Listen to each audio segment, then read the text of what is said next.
Ladies and gentlemen, please stand to welcome the Minister of Community Development, Youth and Sports, Dr. Vivian Balakrishnan.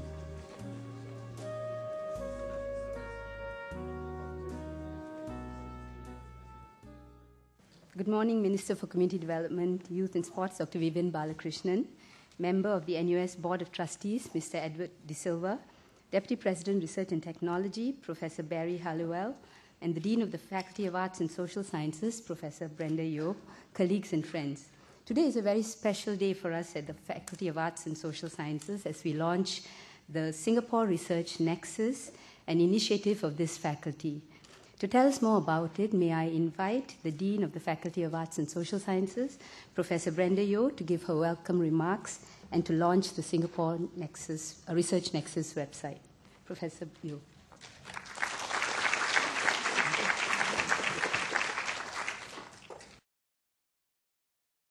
Right, good morning to one and all, to our guest of honor, Dr. Vivian Balakrishnan, Minister for Community Development, Youth and Sports. I mean, it's a particularly busy time, as we know, so we very much appreciate his presence with us. Also, a member of our NUS Board of Trustees, Mr. Edward De Silva, our Deputy President for Research and Technology, Professor Barry Halliwell, distinguished guests, ladies and gentlemen. It gives me great pleasure to welcome you all to the launch of the Singapore Research Nexus. Well, what's this? Well, the Singapore Research Nexus is our faculty's latest initiative, yet there's been many years in the making, spanning the latter years of our 82-year history. For a long time now, the Faculty of Arts and Social Sciences at NUS has been regarded as one of the leading academic authorities for humanities and social science research on Southeast Asia and the wider region. However, our vast wealth of past research and scholarship on Singapore has not been given the recognition I feel that it deserves, probably because research and expertise on ourselves has always been taken for granted. Yet, as Singapore has grown in stature, in world stature, in terms of the interest in our nation, in our economy, in our society, that has also increased and risen, and increasingly our local research findings have wider global implications. From our history to our environment, from our public policy to our culture, from our economy to our society, people are genuinely interested in the story of what has made Singapore. To this end, our new Singapore Research Nexus web portal will provide a resource for academics, students, policymakers, and the public to search for individual researchers and their diverse works on Singapore. Well, you might be interested to know that in this portal, our oldest entry, dating back to 1940, before the war, is a paper entitled Singapore, Town and Country in the Geographical Review, authored by Professor E.H.G. Dobby, who was at that time head of geography. So 60 years down the road, around now, scholars are still producing articles on town and country in Singapore, but with very different titles now. One of them, for example, is Geographies of Everywhere and Nowhere, Place Making in a World City, published in the International Development Planning Review by two of my colleagues who are here, T.C. Chong and Shalina Huang. So, well, the titles have certainly become a lot more complicated. Essays on town and country of the 1940s have now developed many more layers of complexity, as indicated in the phrase, Geographies of Everywhere and Nowhere. So you want to know more about that, you could talk to the authors who are here. But the papers are separated, of course, by this 40-year gulf, but both papers and all the papers in between add significantly to our repository of knowledge on Singapore. So let me now quickly share with you some of the features of our Nexus portal. First of all, to researchers to discover who's working on Singapore from our faculty, their research interests, as well as links to their profile and contact links. Well, so you see our beautiful faces here, right? Okay, and for each of these members of the faculty, there are key terms as to what they do research on, and each of these little icons will tell you a little bit about, first of all, their publications, and of course, their email as well as their profile. So this provides a very convenient way of searching for the kinds of research that's done in the faculty. This, of course, is a fairly comprehensive research base of all the people in the faculty, as well as past scholars working on Singapore issues. If I then go on to the next tab, which should be the research gallery, that's yet a second feature of the web portal, where you can learn in greater depth about faculty research projects of interest to Singapore, dating from the last decade. So there are various things from parties and politics to our later entries, which are further down the list. For example, the last few on social isolation, health and lifestyle survey, as well as informal care survey, which I believe is also is a partnership between Angelique Chan and MCYS. So some of their findings in easy to understand form will be found under the research gallery. If I go on then to look at the tab on publications, here we have access to around 7,000 publications on Singapore, ranging from books to journal papers, conference papers, as well as working papers.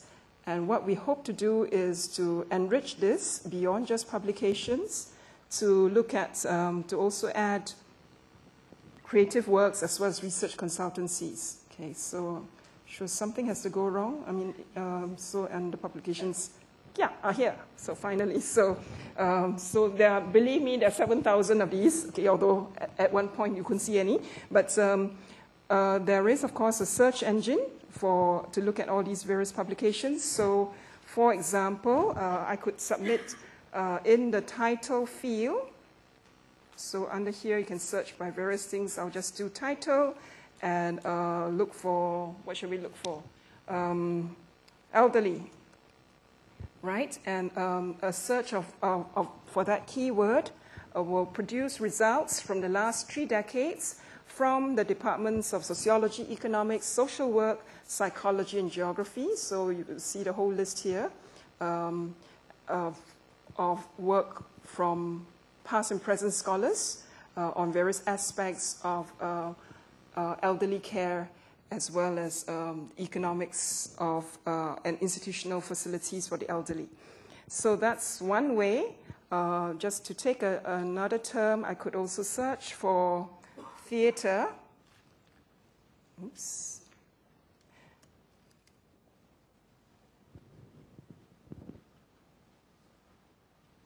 Okay, and here again we can retrieve many works from the English department's theatre studies program, but not just that, from Japanese studies. This first one is from Japanese studies, sociology, and the Center for Language Studies.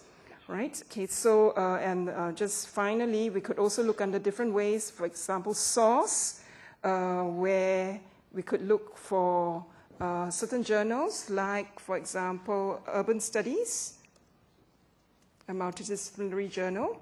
And here we will then get a whole list of articles published in urban studies by various faculty members, showing the variety and the depth of the work of the faculty.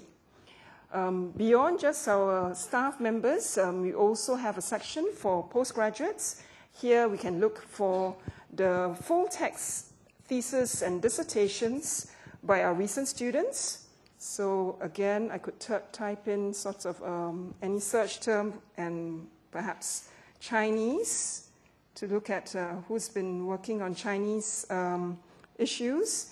And here there are a whole list of different theses and dissertations on various topics on, of interest to the Chinese community, for example.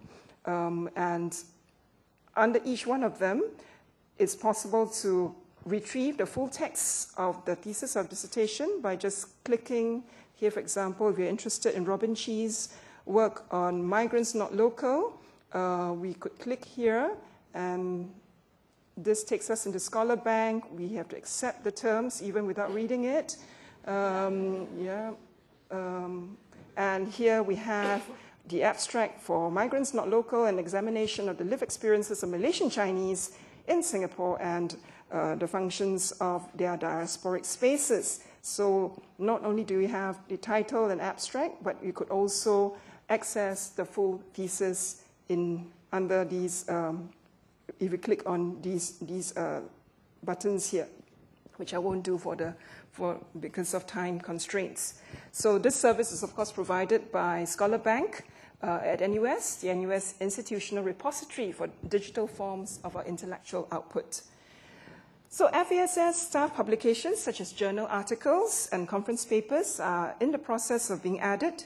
And at present, there are nearly 2,000 records for just 3 disciplines, geography, psychology, and economics, that will be shortly updated and linked to the Singapore Research Nexus. And the story will go on, and we hope to build this up into a very viable and repeatable database. As well as showcasing the past works, the Nexus also cuts across all our faculty's 16 departments with the purpose of connecting people and ideas. It provides an academic network for those researchers working on Singapore and a platform for collaboration, the first of which is, of course, today's wide-ranging conference.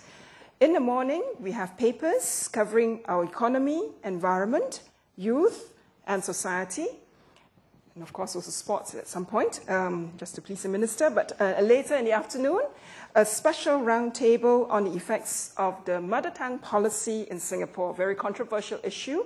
So, and there will be a roundtable debate on those issues. The goal is for the Singapore Research Nexus, the SRN, to remain a vital resource for scholars interested in works on Singapore. We hope you can share our enthusiasm for this exciting and worthwhile project, both for the website, and do watch out for updates, as well as for today's conference, which offers a studied view of Singapore in all its diversity and complexity. Thank you.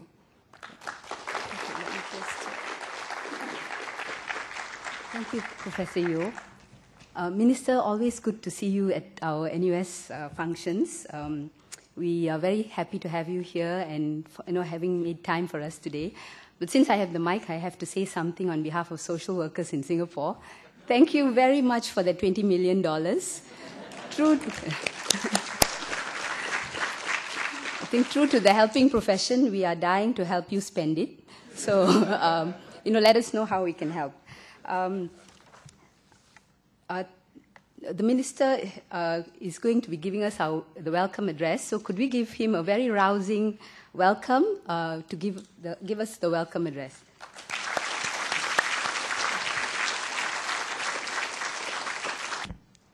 Professor Barry Halliwell, Deputy President, Professor Brenda Yeoh, Mr. Edward De Silva, of course, Mr. Vasu, who's instrumental for making me come here. I think those of you who know him, it's very difficult to say no. But more seriously, I'm here because I believe in this, and I wanted to express my direct support for this. The problem with social studies, social work, and all the intangible but crucial parts of politics and life in Singapore is that very often someone with an opinion and a loud voice is often mistaken to be an expert. But in this room, for all of you here whom I presume have spent a considerable amount of time of your professional lives studying the issues, you know that life is not so simple. So I'm here to support this project because I believe it embodies 3 essential attributes.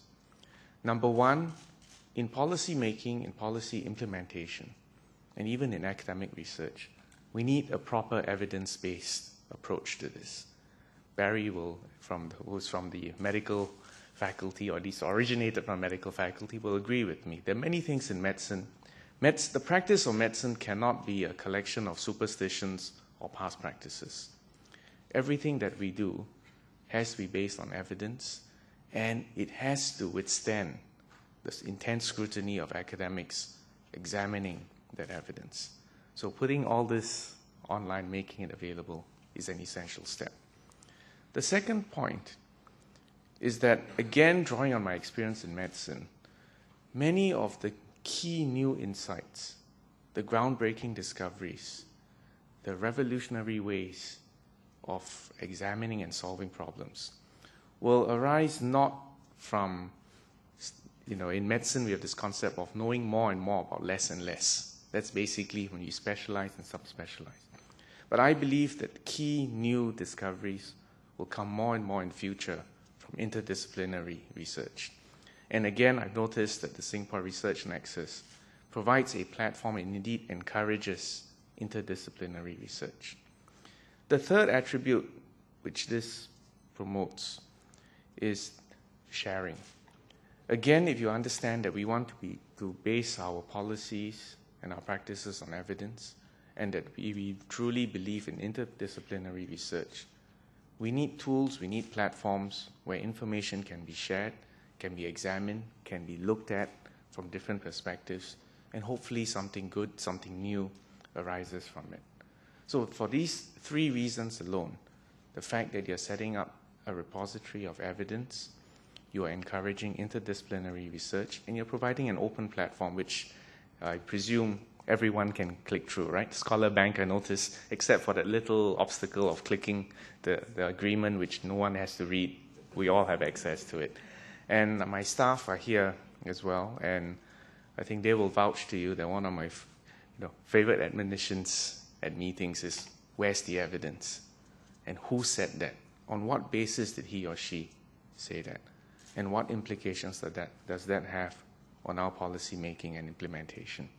And finally, to put this old bogey about politics and politics inhibiting research, let me put it to you this way.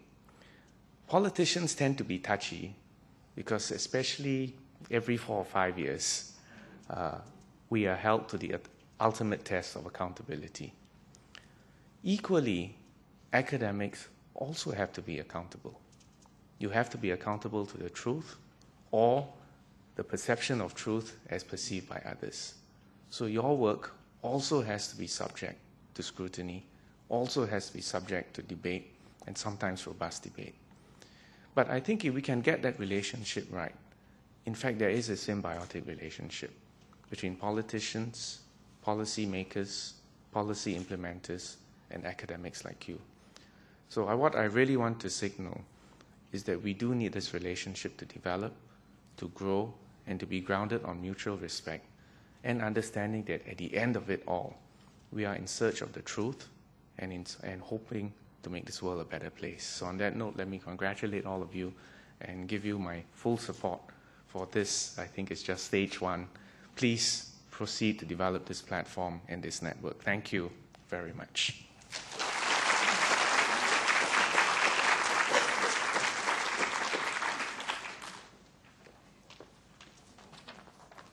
Thank you, Minister Balakrishnan. As the Minister has to leave shortly, I think now, for another pressing engagement, can we thank him again in our usual way?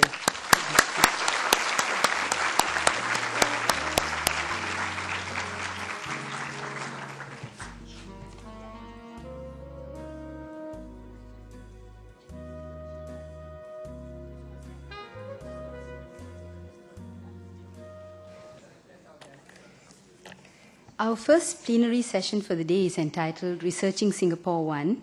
Let's put our hands together again for Professor Brenda Yeoh, who will be chairing the session.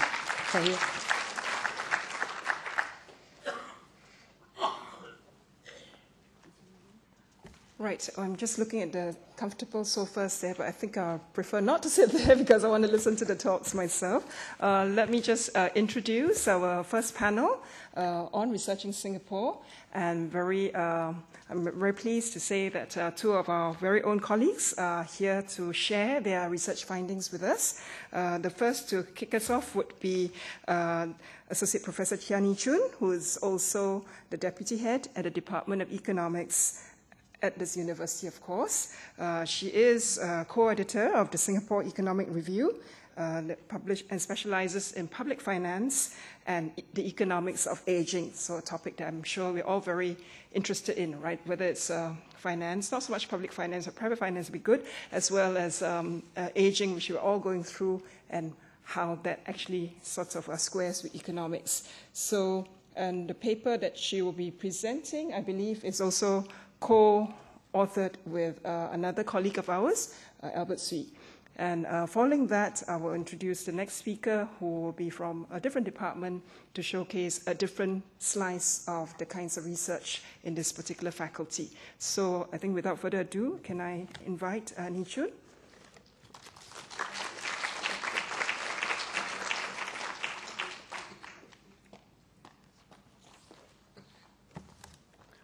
Okay, thank you, Dean. We are indeed very thankful and privileged to be given this opportunity to share some of our research findings on retirement financing options for Singaporeans during this launch of the SRN. For the past 5 years or so, my co-researcher, Albert Sui, have been constructing a simulation model to look into the various policy issues relating to CPF in Singapore. Our model includes also stochastic wage growth and stochastic rates of return. The model can be used to simulate the effects of CPF policy changes on retirement savings and housing consumption. However, for the presentation today, we will present mainly the findings from the calibrated model using very simple deterministic assumptions. So the outline for this presentation is as follows. I will first highlight the different policy concerns for the DB and DC system, which is the defined benefit and defined contribution system. Then I will present how the accumulated savings in CPF is related to the pre-retirement withdrawal for housing finance, which is a very unique feature of our social security system. So in our CPF system, the adequacy of retirement savings depend on the mechanisms available in the payout phase to help unlock the housing asset. So the CPF system functions more like an asset-based social security system. I will then proceed to demonstrate how the model can be used to show how the recent announced CPF changes on the lower income households and on CPF members. Under our CPF system, the accumulated savings depend very much on the wage growth of the workers. Thus, the economic growth and the macroeconomic environment become a very important determinants. Finally, in this presentation, we want to report a new policy proposal that is to shorten the HDB list from the current 99 years to 60 years. Okay?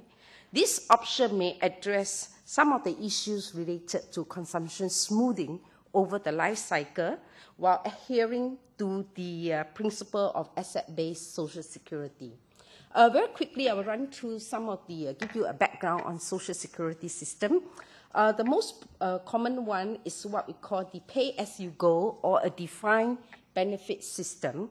Now, with demographic shift in most high-income countries towards a growing population, how to finance retirement becomes increasingly important for policymakers. Countries with pay-as-you-go system are gradually coming to terms with sustainability issue. Okay.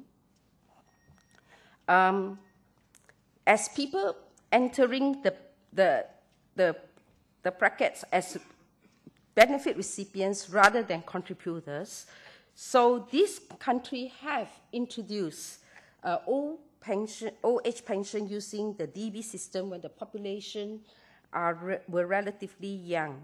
But now, with aging population and falling contributors-benefactors ratio, this made the scheme increasingly financially unsustainable and have to be replaced by other alternative schemes. So many countries such as Australia, Denmark, Germany, Netherlands, Switzerland, US, they have introduced various forms of alternative means of financing, and that include the defined contribution system.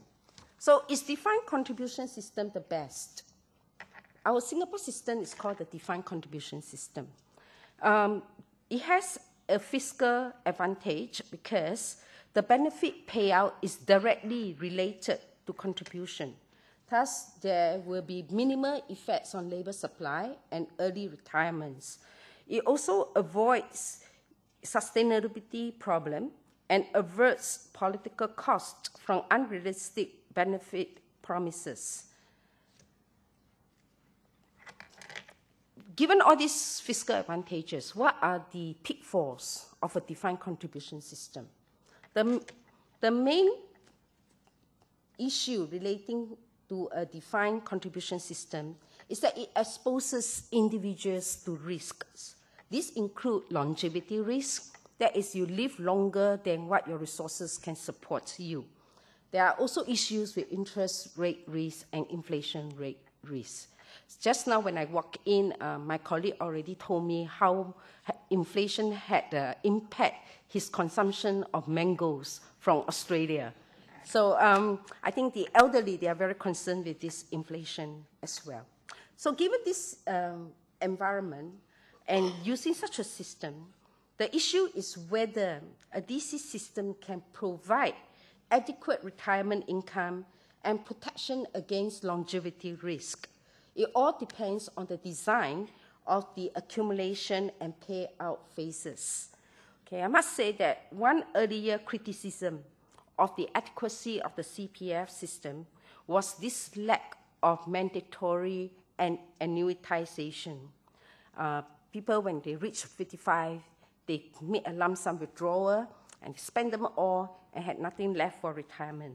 So in 2009, the CPF board introduced a mandatory annuitization to convert accumulated savings into a stream of retirement incomes under the CPF Life scheme. So CPF Life insures retirees against longevity risk so that they will not outlive their accumulated savings. Clearly, retirement wealth under a CPF scheme depends how much workers save. Whether the accumulated savings are adequate depend very much on the CPF parameters. These policy parameters include contribution rate, contribution periods, and the returns to savings.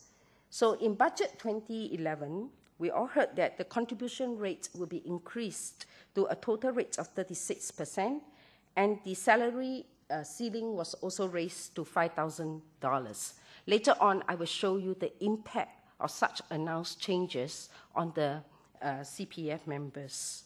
Okay. The contribution period is equally important, raising retirement age, and legislation such as the Re-Employment Act will help in terms of accumulation. So this morning, I'm not going to talk on the returns to savings, but focus more on the individuals and macroeconomic variables.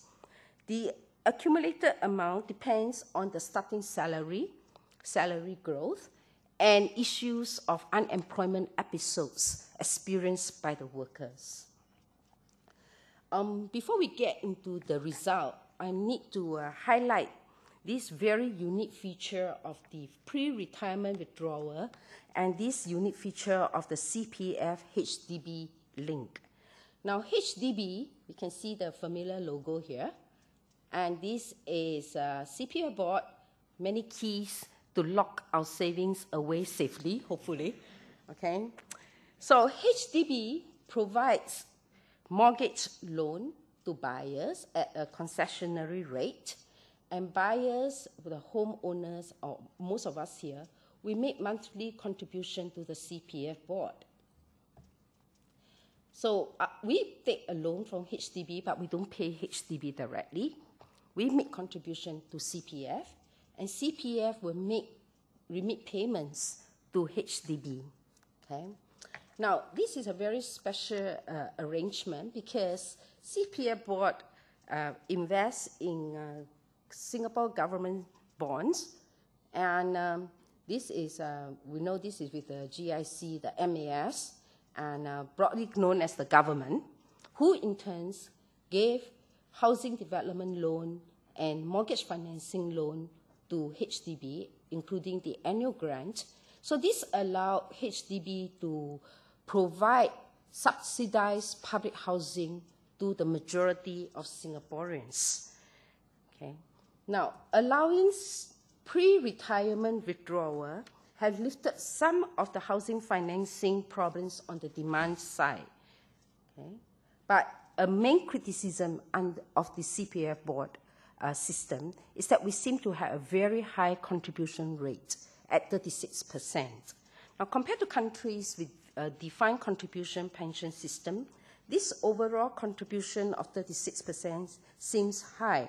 However, when we take into consideration the pre-retirement withdrawal from the OA, the portion that's set aside for retirement is well within the range of contribution in other countries. Contributions to SA are in the range of around 6 to 8% with the recent announced changes, and workers aged 55 and above only contribute 1% of their monthly income to the special account. As you can see from this figure here, most of the CPF withdrawal, the green line here, shows the total net amount withdrawn from the CPF savings, and the bulk of it is accounted for by housing withdrawal, and also for healthcare withdrawal. Okay. I believe you have seen this quote. Prime Minister Lee has said this: home and appreciating asset in Singapore is a nest egg. It's for you to live in, it's for your investment, it's for you for your old age. Given this close link between housing and retirement policy, I have to reiterate again, we have an asset-based social security where housing policy and retirement policy are closely intertwined. Is housing asset a major financial asset for most elderly in Singapore? Are Singaporeans asset-rich but cash poor? While annuities are the classical answer to retirement financing during the payout phase, they are not the only ones. The Singapore's experience shows that housing assets can be monetized to generate a stream of steady incomes to finance retirement. These include a whole range of financial instruments such as reverse mortgages, subletting, downsizing, and the lease buyback scheme. Okay. Given the CPF HDB link, is there an overconsumption of Singapore? We hear people say that we have spent too much on housing and very little left for retirement. On the individual families side, is there an intertemporal substitution? That is to say, are we sacrificing current consumption for future consumption? Can we maybe spend more on education and less on housing? And for the policymakers at the CPF board, the concern is whether the accumulated retirement savings, net of withdrawal, does it meet the minimum sum target? Okay, we're going to address some of these issues here. To do so, we will have a calibration model. I know a lot of you here are not very technical, but I can give you a very basic framework here. We are interested to look at the CPF adequacy of an entrant worker at age 25. So we want to examine the impact of different starting salary on the accumulation. So we had 9 different income deciles, and we look at the accumulated savings at age 55, whether it's adequate or not. Together with this, we also model the housing consumption pattern and the housing subsidies that were given out to the Singaporeans buying HDB flat. Okay. In the first benchmark example, we are assuming that wage growth, annual wage growth, is at 3.1%. Okay. We also incorporated the macroeconomic environment into this model. Okay, so this is roughly the earned incomes of male and female at age 25. There's no published data on this. We actually constructed this based on the MOM report. Okay, so roughly, with entrant worker at age 25. Okay, according to the DOS statistics, the median age of bride is about 28 and bridegroom 30. So in our model, we say that this person will start working at 25, at age 30 he get married, and his spouse is 2 years younger, okay? So when they are married, the first thing they do is to get a HDB, okay? And knowing that given the life expectancy of male, they were expected to end their life at 82.7 years and female at 86.2. So at age 30, when they start working, they will start to accumulate savings in the OA account.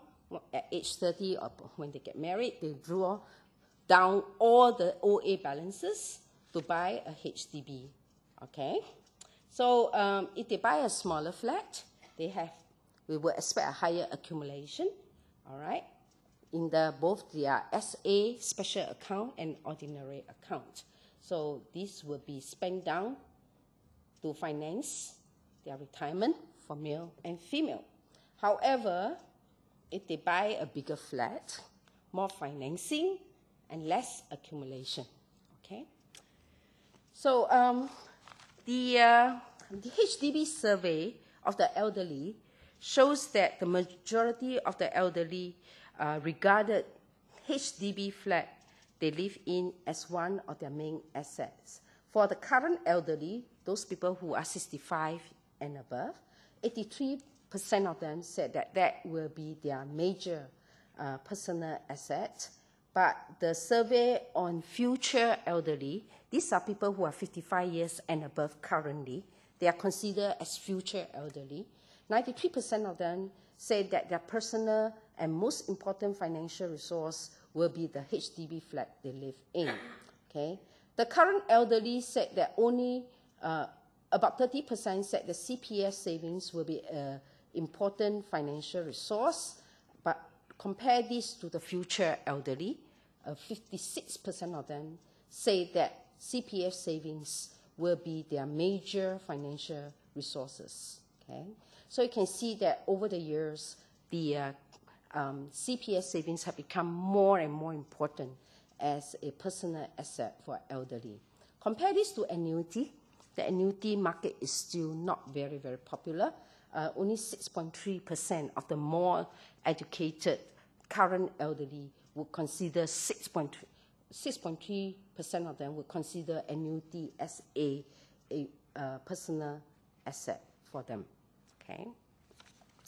Now let's look at the impact of CPA changes on the present value of retirement savings. So the two major changes are, number one, the raising of salary ceiling from $4,500 to $5,000, and the raising of the contribution by the employer by 0.5%. This additional 0.5% will go to the special account. How would this impact workers? Now, this again data from the report on labor force in Singapore. Currently, given that the ceiling is at $4,000,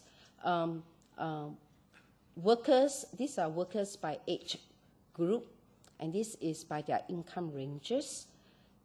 This highlighted box, in fact, this whole range of workers here would have hit their salary ceiling and will not benefit from will have a smaller contribution to the OA. Now, with the lifting of the ceiling, you can see that more workers will be able to benefit from such a change. Okay? We did a simulation on our current cohort of workers who's 25 years old and imposed the changes, the CPA changes, and tracked down what happened when they reach 55 years old. Okay? These recent announced changes tend to benefit people who are in the middle income more than the lower income because these people are not hit the ceiling, but better, higher income workers will benefit more from the raising of the ceiling. This is because we're looking at the 25 years old worker, right? So at the 90th percentile, the 25, okay, go back to this table.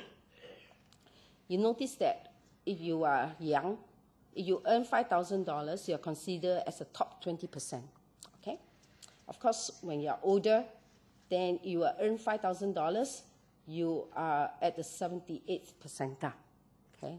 So given that we construct this model based on some worker who's 25 years old, it tends to benefit also the higher income workers, okay?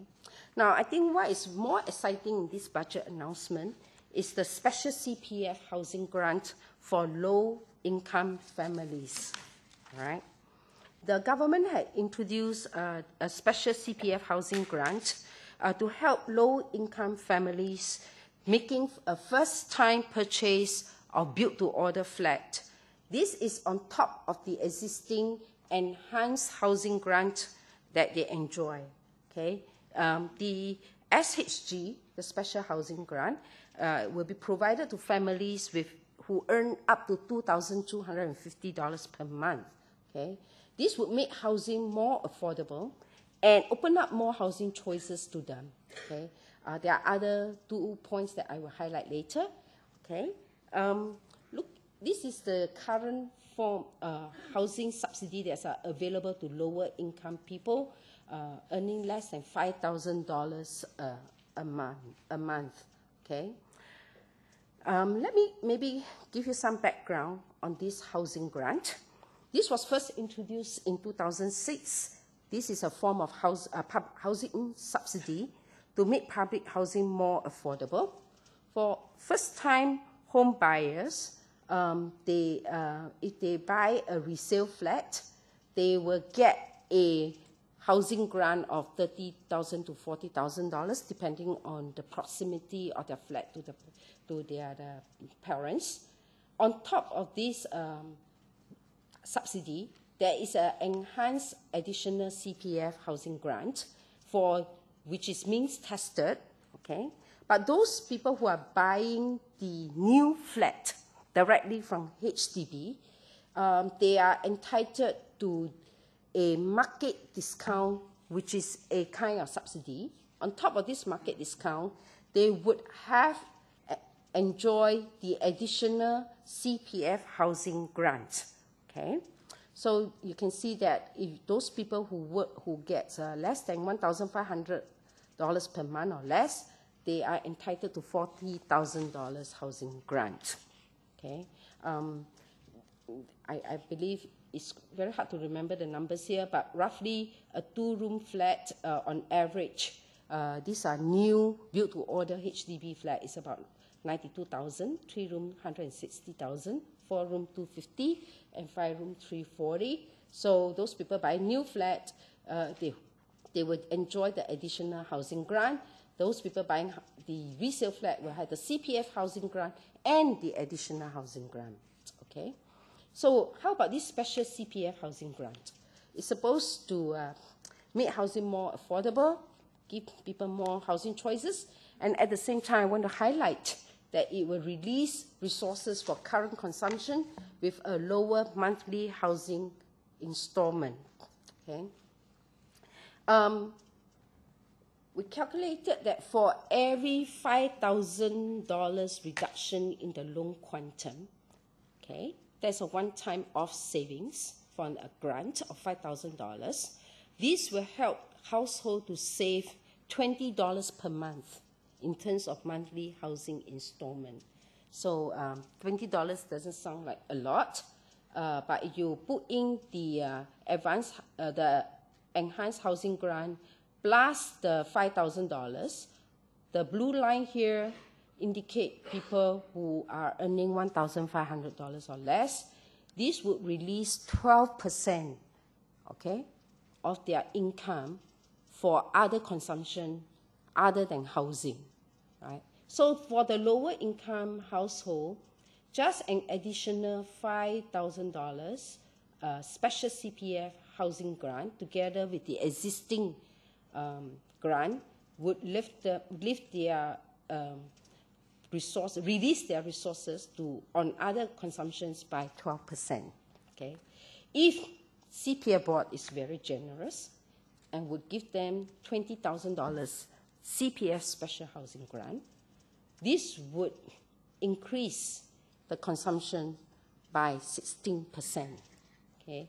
So 16% of $1,500 is quite significant for low-income families. Okay? So the introduction of this special CPF housing grant is welcome.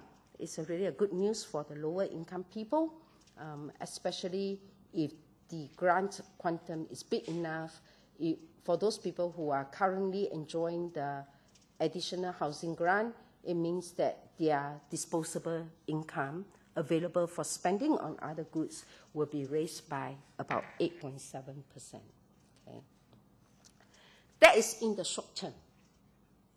The impact of the special CPF housing grant had a longer term effect. It may also enhance retirement adequacy for this group of people, and may also reduce the gap between retirement savings and the decreed minimum sum. Okay? The green line here shows the minimum sum that is set by the CPF board.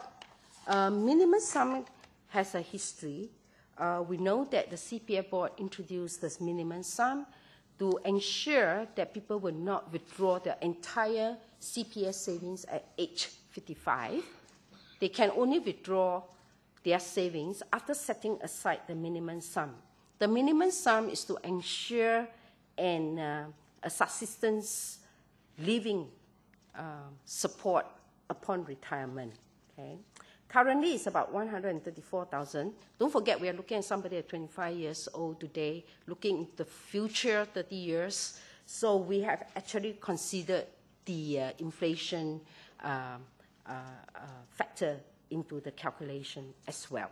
Okay?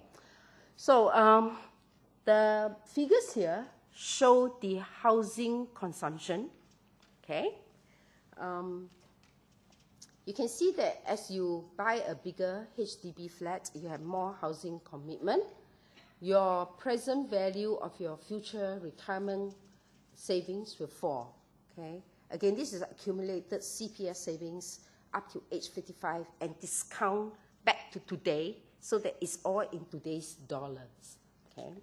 So if somebody who buy a, say, 4-room flat, his savings, accumulated savings at age 55 will be around $50,000. Okay? But if he buy a smaller flat, $180,000, his saving will be enhanced by more than $10,000. Okay? So with this CPF housing grant, what it means here is that this individual, low-income household, could have purchased a 4-room built-to-order flat with a monthly mortgage payment of $575. But given this low-income family, the combined OA contribution is just about $500. So there is a top-up, cash top-up of $75. Okay? With a CPF housing grant of, say, $40,000, this would reduce his mortgage payment to $393, okay? And this would be fully financed from the OA with something extra to be saved for the future, okay? So the implementation of the CPF housing grant, therefore, enhance current consumption, plus it releases resources for future savings, okay? Without the CPF grant, for example, he does not want to commit 25% of his household income on housing and wanted a lower commitment of 17%, then he would have to be in a 3-room flat, not a 4-room flat. So by having a CPF special housing grant, this would open more housing choices for the lower income people. So it's a trade-off. You either have more housing, a bigger house today and less savings in the future, or a smaller house today and more savings in the future. Okay? Then you will say, oh, we can buy a bigger house today and then downsize later. All right? But I have a table that showed that actually, maybe I just fast forward to this slide. This slide shows the preference for lease buyback scheme and reverse mortgages among elderly and future elderly. It's quite clear that these schemes are very nice schemes, financially very attractive, but the elderlies are not buying into it. Okay? Very few elderly show preference for a lease buyback or a reverse mortgage scheme. Okay? This because the reason they gave is that they prefer to leave their flat to children or other family members than to use such scheme. So given that the lease buyback scheme and the reverse mortgage scheme is not going to be popular, so household may want to decide on balancing the consumption of housing and the availability of resources for the future. Okay. Now, the next few slides shows the impact of economic growth on retirement adequacy. It's quite clear that if we, in our benchmark case, with an assumption of 3.1% wage growth annually, okay, this is again for a single income worker with a starting salary of $1,900 per month. His optimum flat type will be around, it's about a 4-room flat, okay? If he buys something bigger, given this profile, this blue line is below the minimum sum horizontal line. It means that it will be inadequate. That is to say, at age 55, his accumulation will fall short of the minimum sum, okay?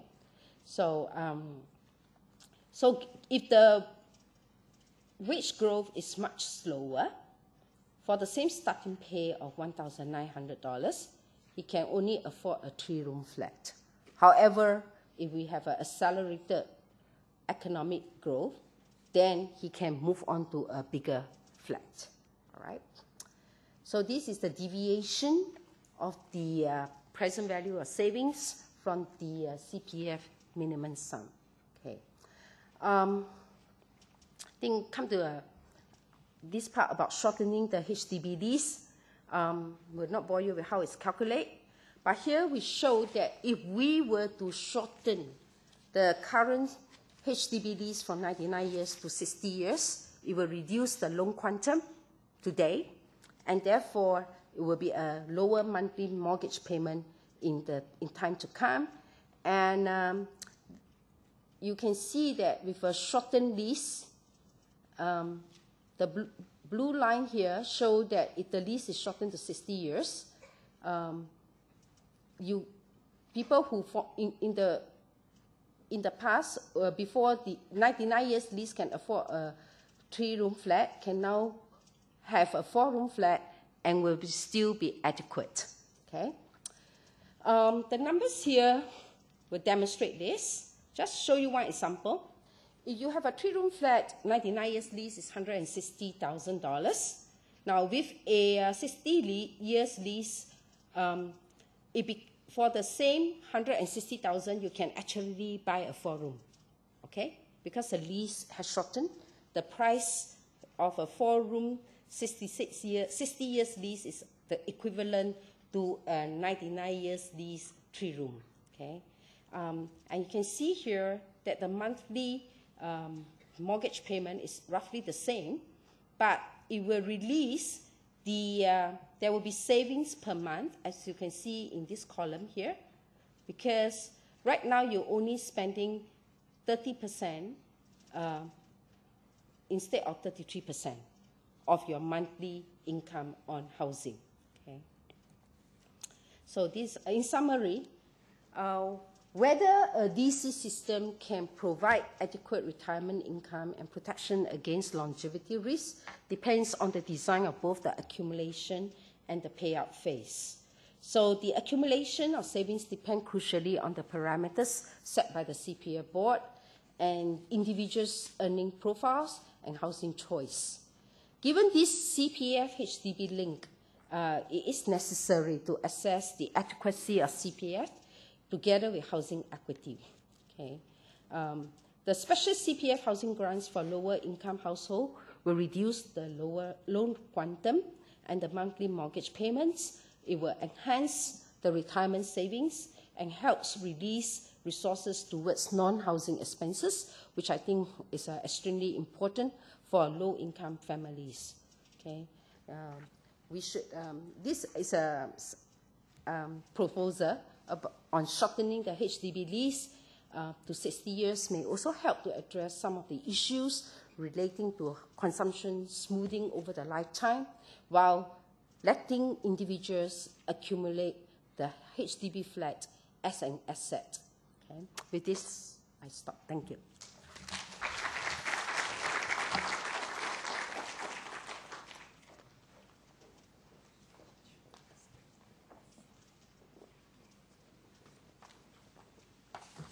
Right, thank you, Choon. To tell us all about how we can smooth our consumption and live to a longer age with assets to support us. This is the first time I'm hearing about terms such as longevity risk, which shows, well, there are dangers of living too long. We move from the dangers of longevity and the elderly to a different group of our demographics, the young and mobile. And we turn now to a talk by Associate Professor Ho Kong Chong, who is from the Department of Sociology, as well as our current Vice Dean for Research in the Faculty of Arts and Social Sciences. And he's going to tell us about learning to move and moving to learn, international students in Singapore and Taiwan. Right, Kong Chong?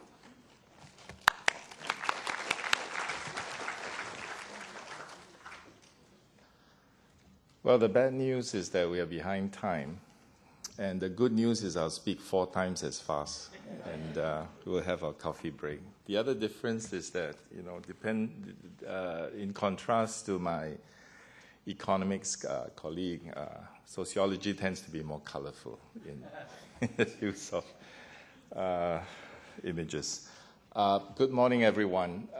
I wanted to talk this morning about a project I've been doing.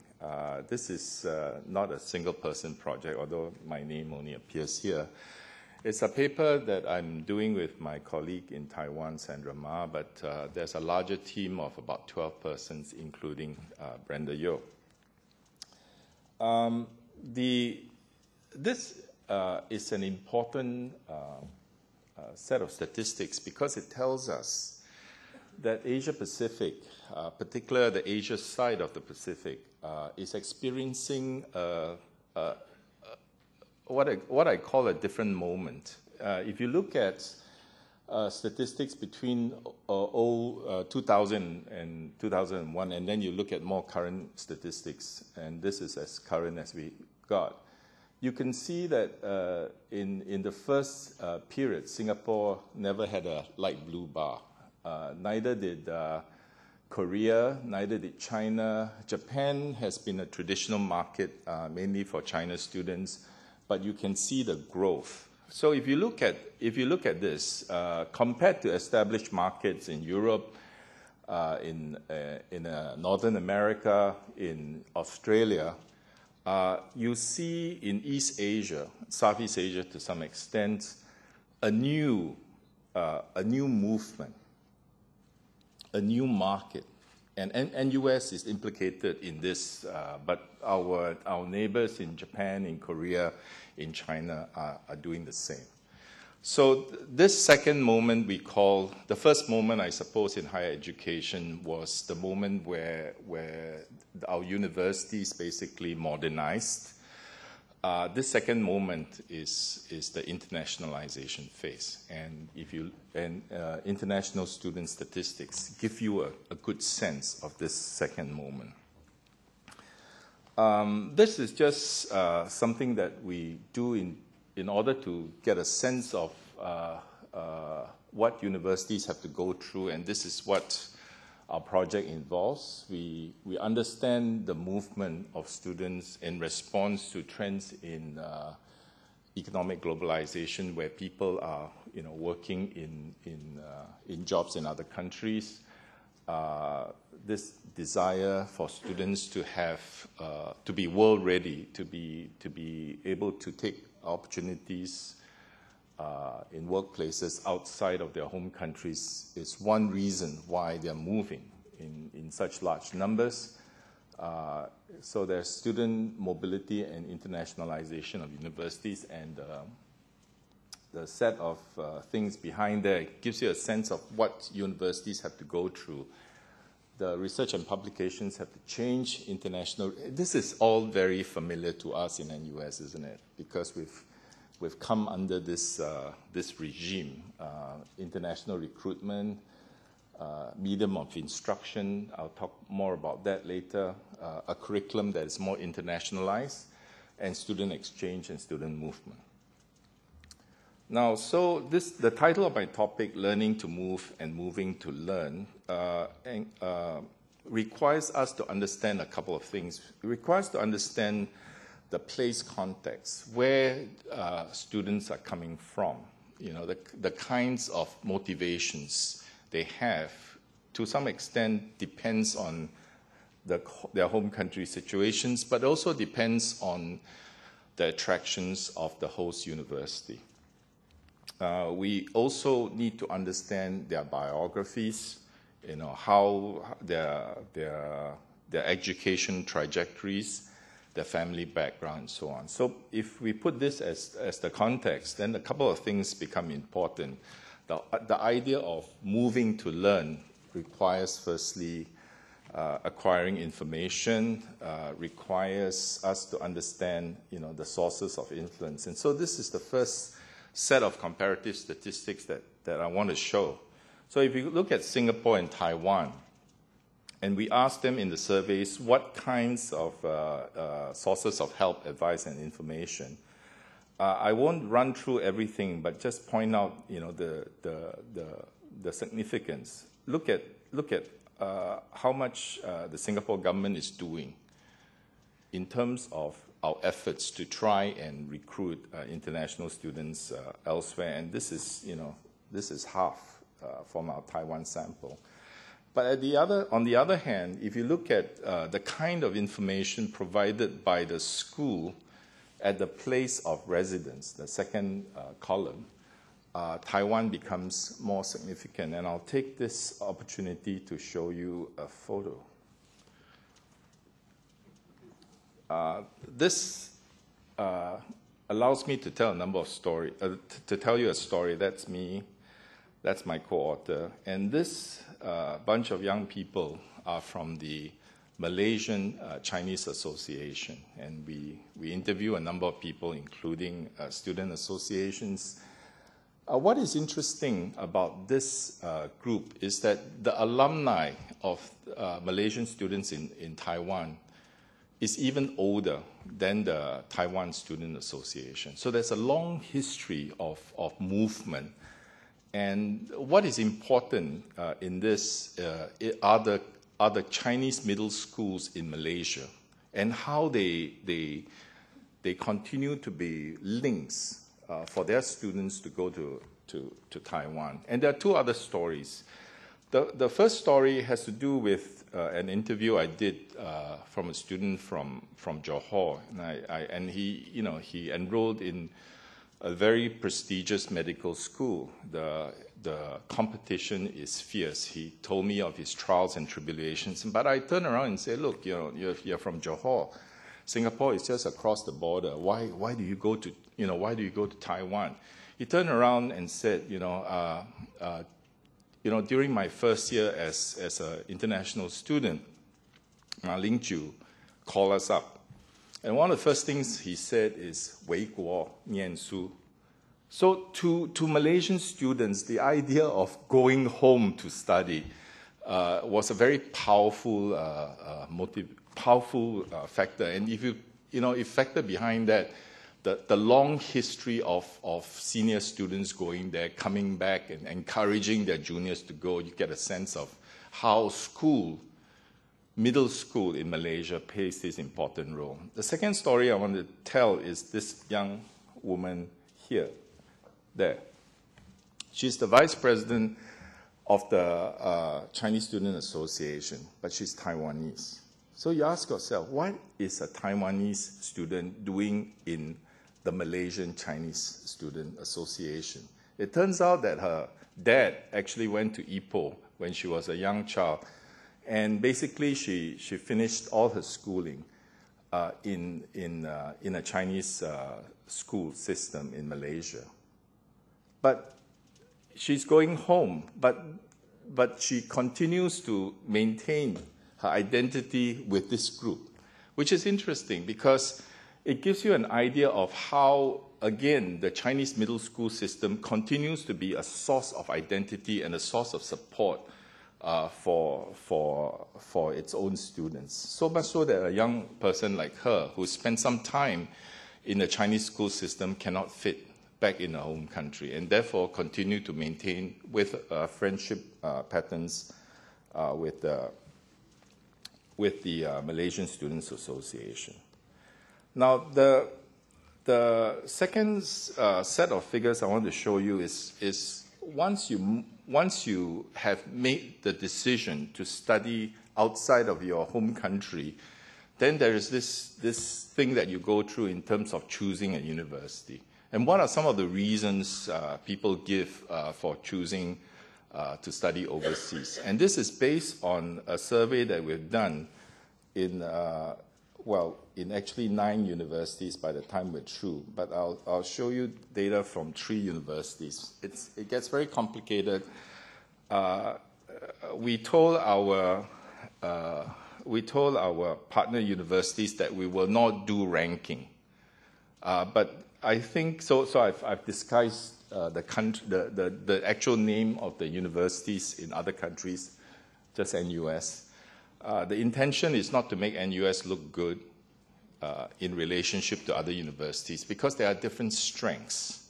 And so the stars that I put down here gives you an idea of the kinds of strengths vis-a-vis other universities. So if you look at education in English, of course, you compare to the Taiwan and the Japanese university, we're miles ahead or kilometers ahead. But the strong alumni that I talked about earlier from the photo gives you a sense of where the Taiwanese university is strongest. It's got a long history. Its alumni continues to funnel students, to give scholarships to students, and perhaps that's something we need to do. And this represents the strength of the Japanese university that we did our survey in. It's a very old university, very prestigious, long history, and being there in this particular university is actually the goal and the intention of many students who study there. How am I doing for time?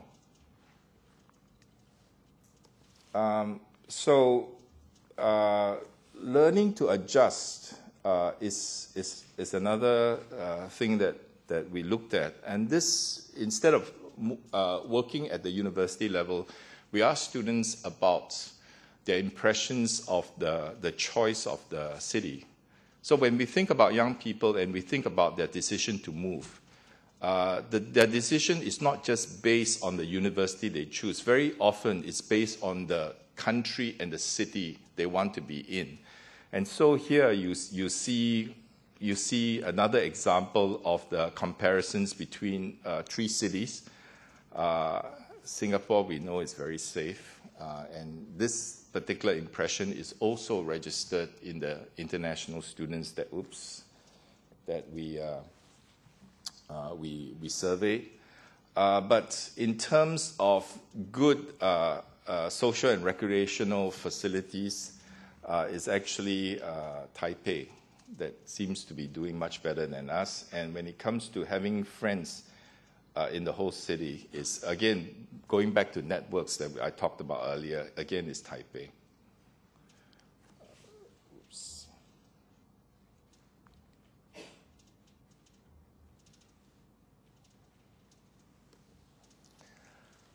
Learning to, so when we think about moving to learn, part of the learning in a new environment, as I mentioned earlier, has to do with this adjustment to a new place. But learning to adjust also includes new pathways to work. The point that we are trying to make in this project is that when you change the university, instead of studying at the host university, you move overseas. That new experience actually gives you new opportunities those new opportunities not only impact on your education, but also in the next step, that is, new pathways to work. And so this is something that we've done in comparing. We haven't got the Tokyo data yet, so we're comparing Taiwan and Singapore. And here, if you look at Singapore, you can see the big difference of students choosing to remain in Singapore to work. This, compared to many of the countries that we do our survey in, is a positive advantage for us, because in China, in Taiwan, in Japan particularly, there are big restrictions on whether international students can continue to stay after they graduate. And you can see the differences here. What is also important is this second row, and that is, it will be interesting, perhaps not in this project, but in another project, to see whether international students are also more mobile, not just in staying in the host country, but moving to a third country after they graduate, compared to students who remain in their home universities. Certainly, a significant 20%, both in Taiwan and in Singapore, do not choose to go home, but instead choose to either further their education in another country or work in another country.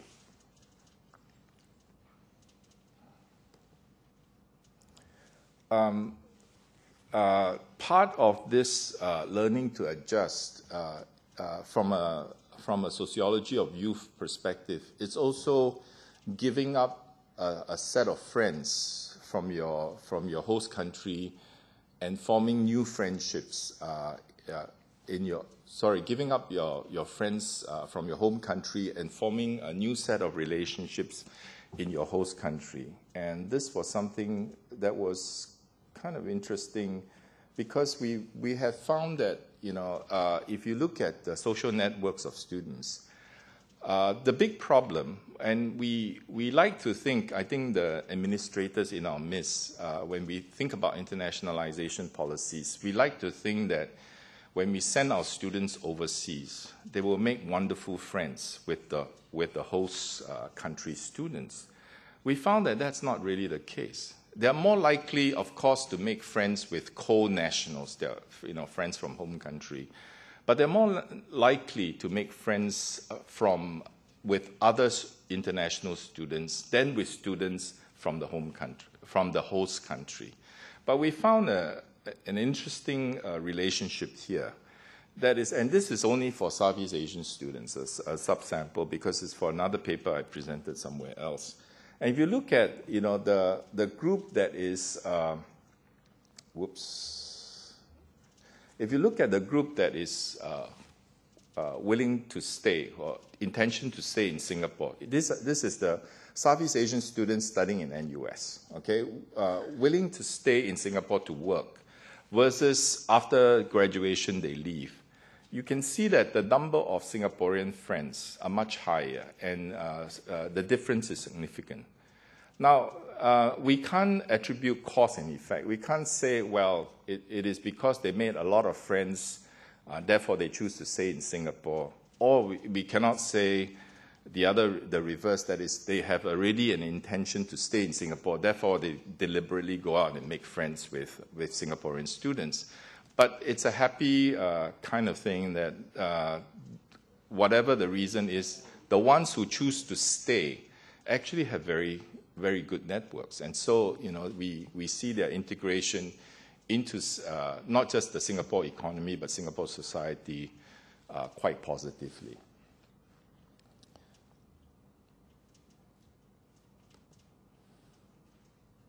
So I just want to conclude, and I think that's welcome because the coffee is waiting for us outside.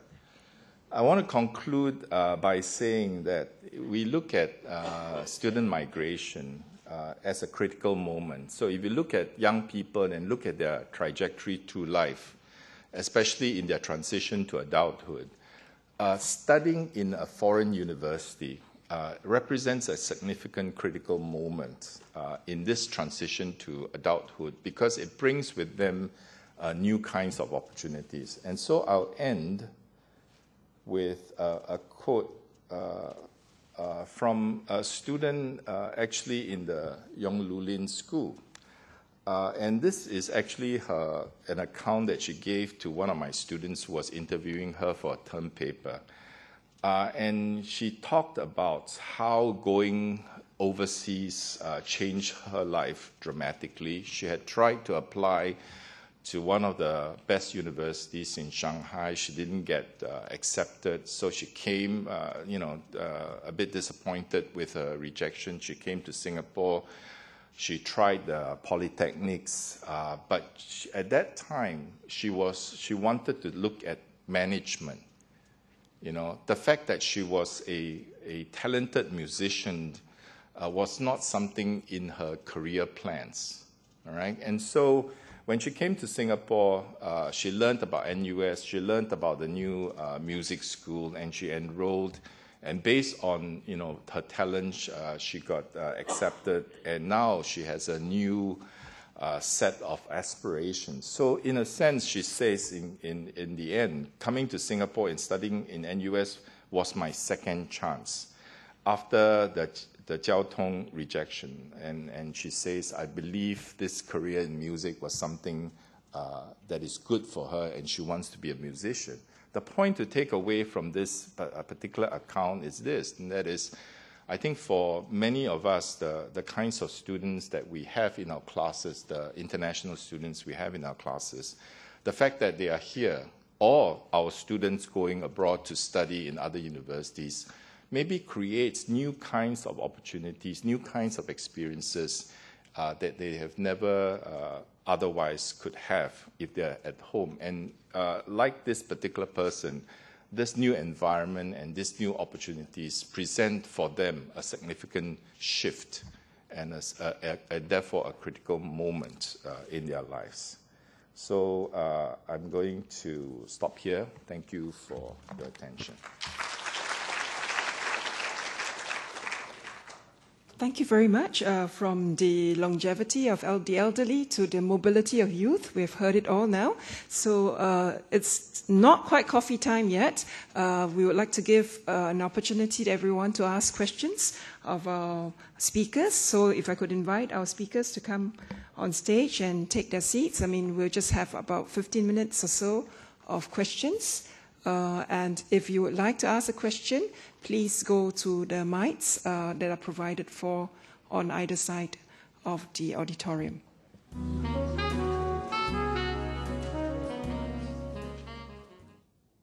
Hi, thanks for the very, very interesting and informative talks. A question for Ngee Choon. I'm sure you have this question asked before.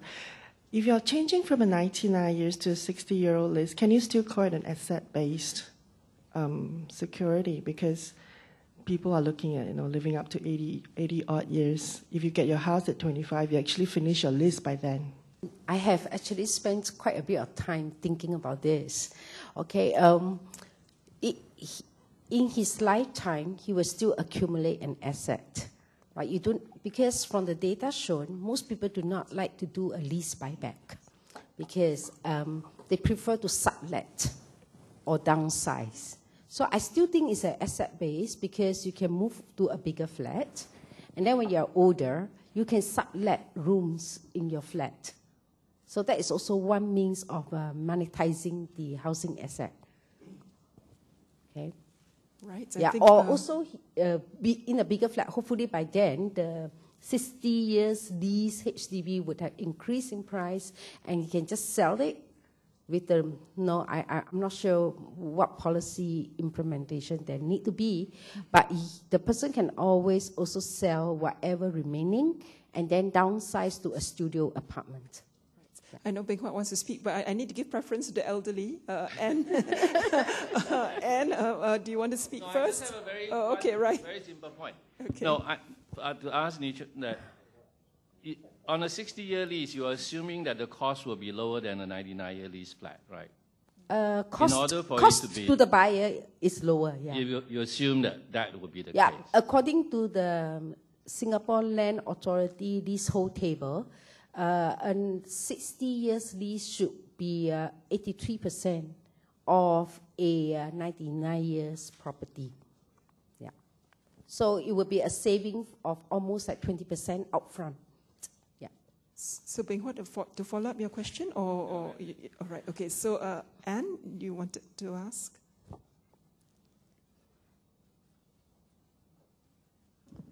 Thank you for two fabulous papers. A question for Professor Chia and a comment for Professor Ho. Singapore is probably one of the few countries where young married couples don't say, oh, goody, I've got a home. They say, oh, goody, I wonder what the resale value will be. Now, politically, might there be a problem that the resale value might be less or be perceived to be less if you were taking a 60-year lease? And therefore, there might be political, it might have to be sold over some time. I mean, like the minimum sum had to be sold because when Chong said, well, you're retiring later, withdraw it later, they nearly lost, well, I mean, they had a lower percentage in the election than the party had ever had before in the 84 election. But then it was repackaged as the minimum sum. And perhaps this might need time to kind of get sold. Professor Ho's talk, really very fascinating, but isn't the relationship between the Chinese schools and Taiwan a very special case that in the old days, I mean, it was just natural, you went to St. John's at Shanghai, and then, of course, with the Communist Revolution, that was stopped, and some of us remember how there were young people going on one-way tickets and old people kneeling on the ships, and then we got Nanyang University.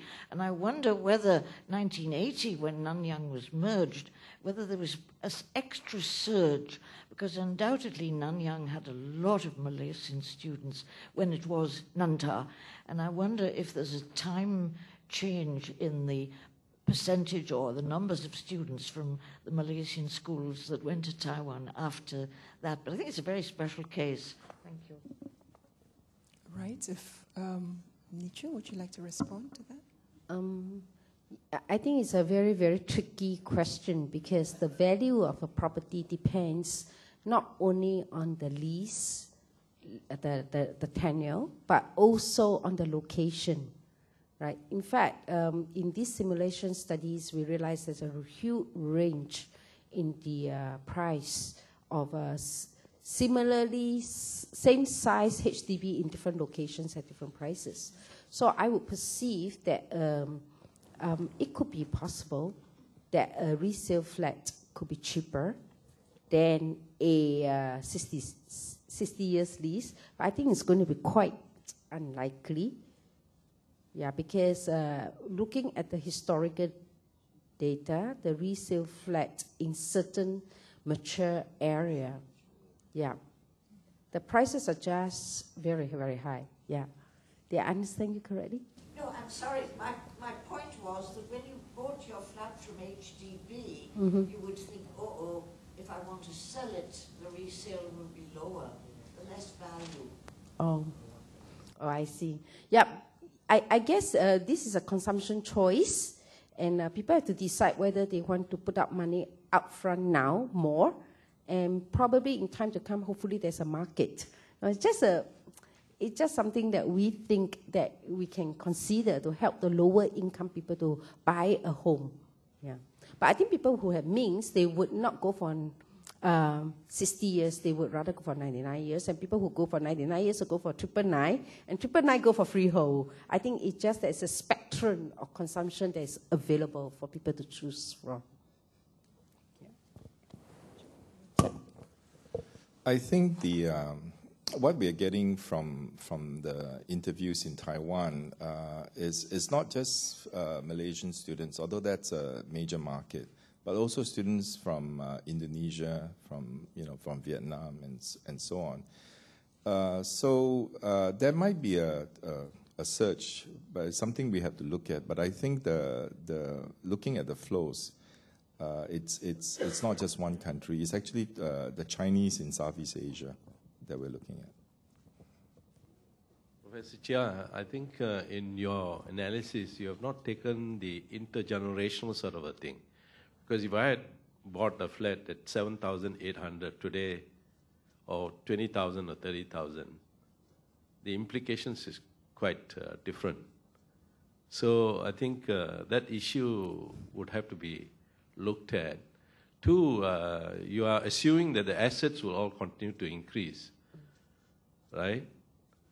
The fact that you look at United States, there's negative assets.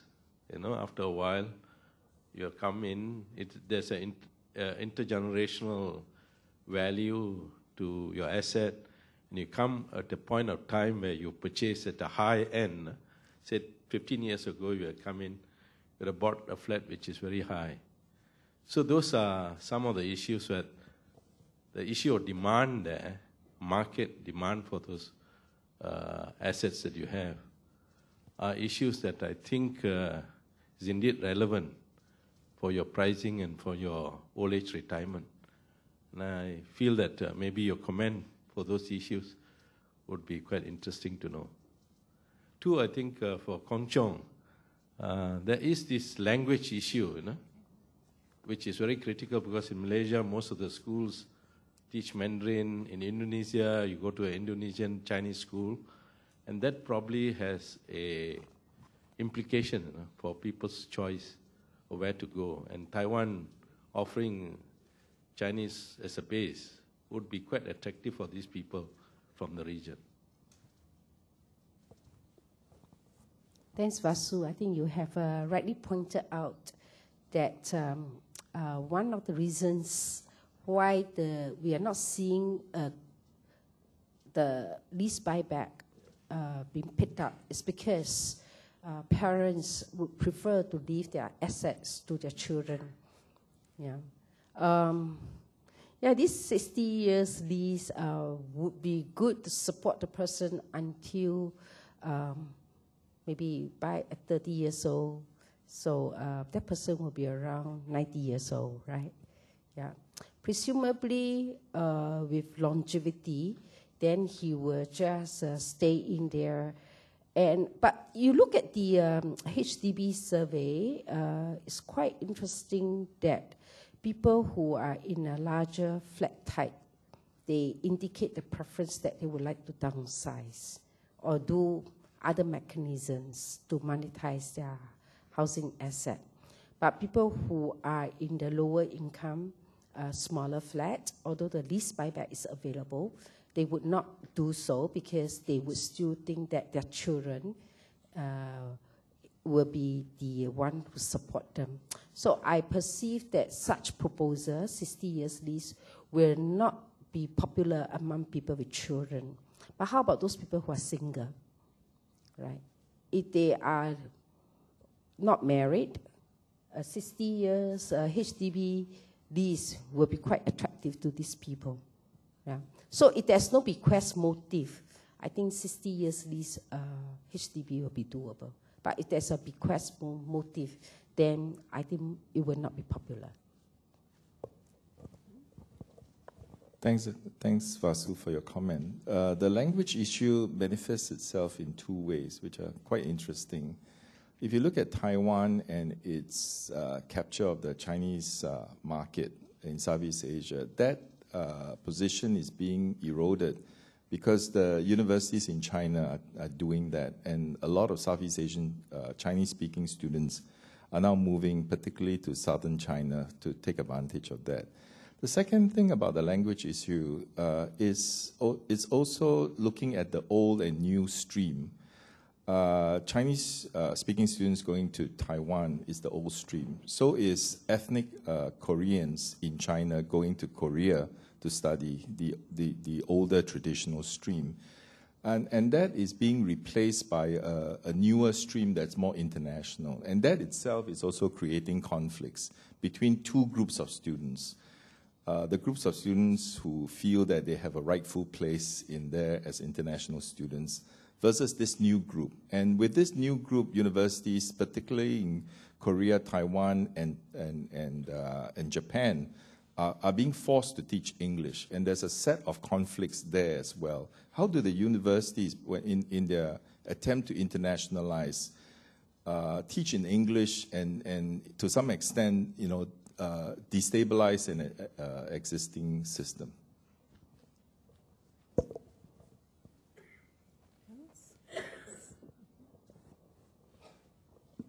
Hello, I'm Yeoh from CPF Board. I'd like to direct my question to Dr. Chia with regard to your proposal of reduction in housing lease to 60 years. I'm just wondering if the reduction in housing lease, which would in turn lead to lower housing prices, whether that would affect people's preferences towards the type of housing they would want. Because I'm just wondering if lower housing prices, if prices are lower, I can now consume a bigger house. So the housing consumption in terms of monetary amount may not reduce, right? So that is one point. And because of the shorter lease, that would mean that the value of the house would fall more steeply across time compared to a 90-year lease. So the upfront amount that I'm paying for the house remains the same, assuming that I have already allocated the same lump sum amount for housing consumption. And yet, my housing asset is not as effective as a store of value compared to a 99-year lease flat. So I'm just wondering if you have considered about that scenario. Thanks. Don't forget, I also spoke about the special CPF housing grant. I think that is actually my preferred scheme. So the subsidizing the low-income families will fall on the government directly. Okay. Now, if you think about the shortening of the HDB lease, you are actually asking people to make their own choices regarding their consumption of housing versus other non-housing consumption. Okay. We can also consider a scenario whereby you not only have to consider housing as an asset. You can talk about accumulating human capital in your children as an asset as well. So I may buy a house with HDB with shorter lease. I have lower monthly mortgage payment. That savings can be directed to spending more on my children in terms of education, to make sure, to at least to hope that there's some kind of social mobility, and probably we will know the outcome. I think it's individual's choice, right? Yeah, you may not want to spend more on housing, but you want to spend more on engaging tutors for your children. Yeah, it's a preference, and in that way you may also build up a different kind of capital, different social capital. So we need a cross between the two studies as to whether people trade off their housing to send their children abroad as international students. So, right. Okay, so, right. Well, talk about interdisciplinarity. We get all kinds of ideas, at these kinds of dialogues. Any further questions? Yes? Yeah. Just a quick one for Prof. Chia. What about en-bloc sales? Not en-bloc redevelopment of HDB flats. How is that factored in your equation? Because it doesn't matter if it's a 99-year lease or a 60-year lease. I get a chance, to have asset appreciation when HDB offers me an alternative flat as a result of en bloc development? I have not considered en bloc. I think just hope that we always have budget surplus. Yeah.